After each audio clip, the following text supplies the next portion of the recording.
Quem eram realmente esses Nefelins? Seriam apenas figuras lendárias? Ou existiram de fato? O que a palavra de Deus tem a nos revelar sobre eles? E o que esse mistério antigo pode nos ensinar sobre os dias em que vivemos hoje? Prepare o seu coração, porque nesta mensagem vamos mergulhar profundamente nas Escrituras e descobrir o que está por trás do mistério dos Nefelins, seres que desafiaram a vontade de Deus e marcaram o início de uma das maiores manifestações do juízo divino. Eu sou o presbítero Josué D'Amato, o mensageiro de Cristo, e te convido a se inscrever no nosso canal evangélico, O Mensageiro de Cristo. Aqui, compartilhamos mensagens inspiradas pela Palavra de Deus, revelações, estudos bíblicos e reflexões que edificam a fé e fortalecem o seu relacionamento com o Senhor. Que o Espírito Santo fale ao seu coração através desta mensagem. Vamos juntos descobrir o que realmente está por trás da história dos Nefelins. Quem eram esses seres misteriosos, os Nefilins? Gigantes que, segundo a tradição, caminharam sobre a terra em um passado remoto, deixando para trás um rastro de lendas, mitos e um profundo mistério. O nome Nefilim vem do hebraico e é frequentemente traduzido como os caídos ou aqueles que fazem cair. Mas de onde eles caíram? E o que sua história tem a nos dizer sobre os limites entre o divino e o humano, a ordem e o caos? Hoje vamos mergulhar nesse enigma, explorando não apenas a breve menção no Gênesis, mas a fonte mais detalhada e fascinante, o livro de Enoque. Tudo começa em Gênesis capítulo 6. A Bíblia nos apresenta uma cena intrigante. Diz a Escritura: quando os seres humanos começaram a se multiplicar na face da terra e lhes nasceram filhas, os filhos de Deus viram que as filhas dos humanos eram bonitas e escolheram para si aquelas que lhes agradaram. Gênesis 6, 1 a 2. Quem são esses filhos de Deus?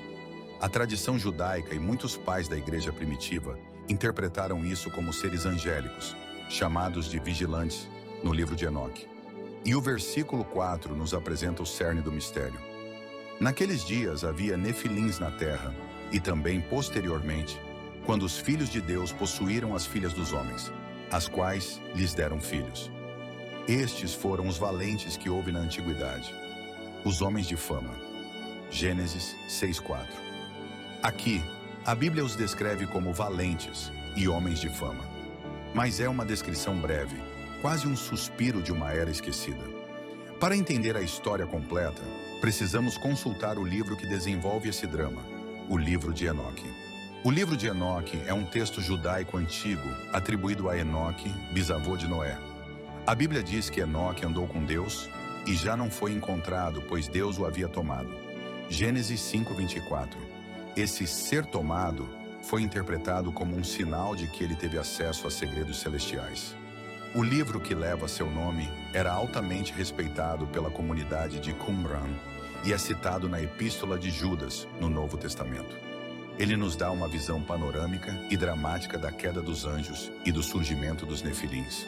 O livro de Enoque, no capítulo 6, começa nomeando os líderes dessa rebelião celestial. São 200 vigilantes, uma ordem de anjos encarregados de observar a humanidade. Liderados por Semiás, eles fazem um juramento conjunto.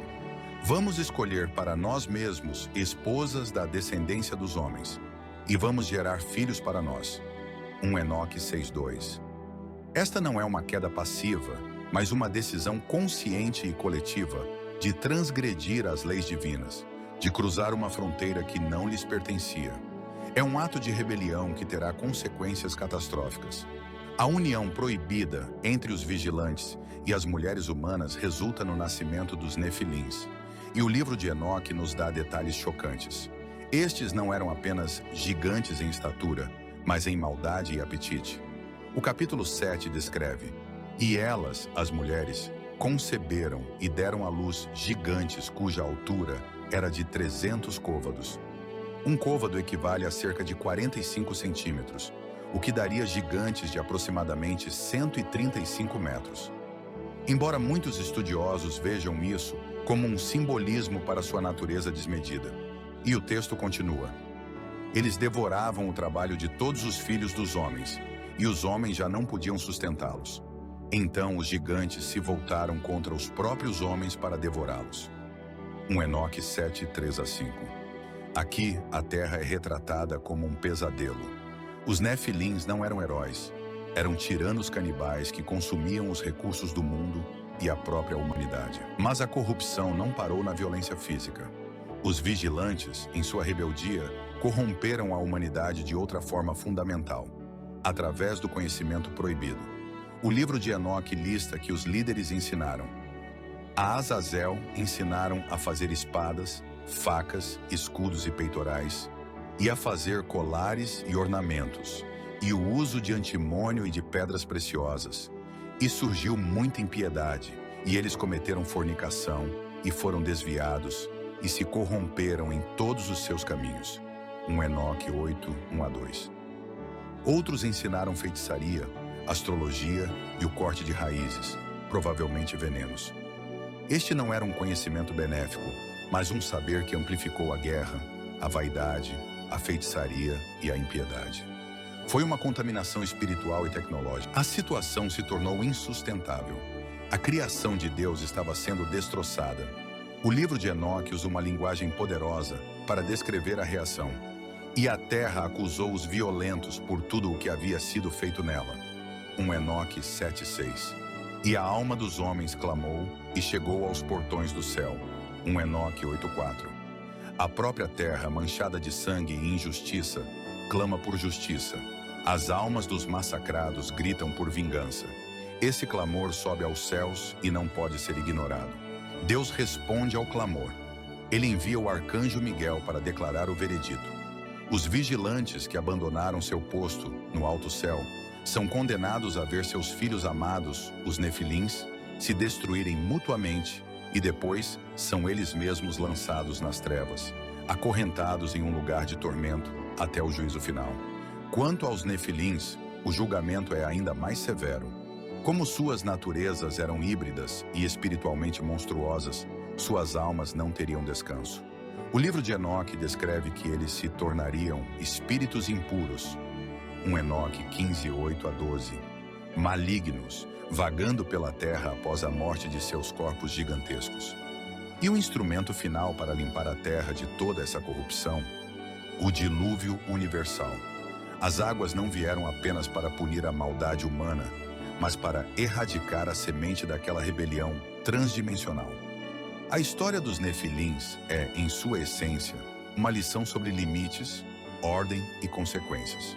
Ela fala do perigo de se transgredir as ordens estabelecidas por Deus, seja pelo pecado angelical ou pela corrupção humana. É um conto sobre como o pecado, quando institucionalizado e amplificado por poderes sobrenaturais, pode levar a uma catástrofe cósmica. O dilúvio foi um reset divino. A linhagem dos nefilins foi extinta, mas o livro de Enoque sugere que seu legado espiritual, os demônios, permaneceu para assediar a humanidade. Então, os nefilins foram mais do que gigantes. Foram o símbolo máximo de um mundo que perdeu seu rumo, onde as fronteiras entre o céu e a terra foram violadas, resultando em caos e julgamento. A menção em Gênesis é a ponta do iceberg. O livro de Enoque nos convida a olhar para as profundezas desse drama. Que essa história nos lembre de que a verdadeira grandeza não está em ser um homem de fama pela violência ou rebeldia, mas em viver com integridade dentro dos desígnios de Deus, respeitando os limites que Ele, em sua sabedoria, estabeleceu para o nosso bem e para a harmonia de toda a sua criação. A mensagem final é de alerta, mas também de esperança. Mesmo no caos mais profundo, a justiça e a misericórdia de Deus terão a última palavra.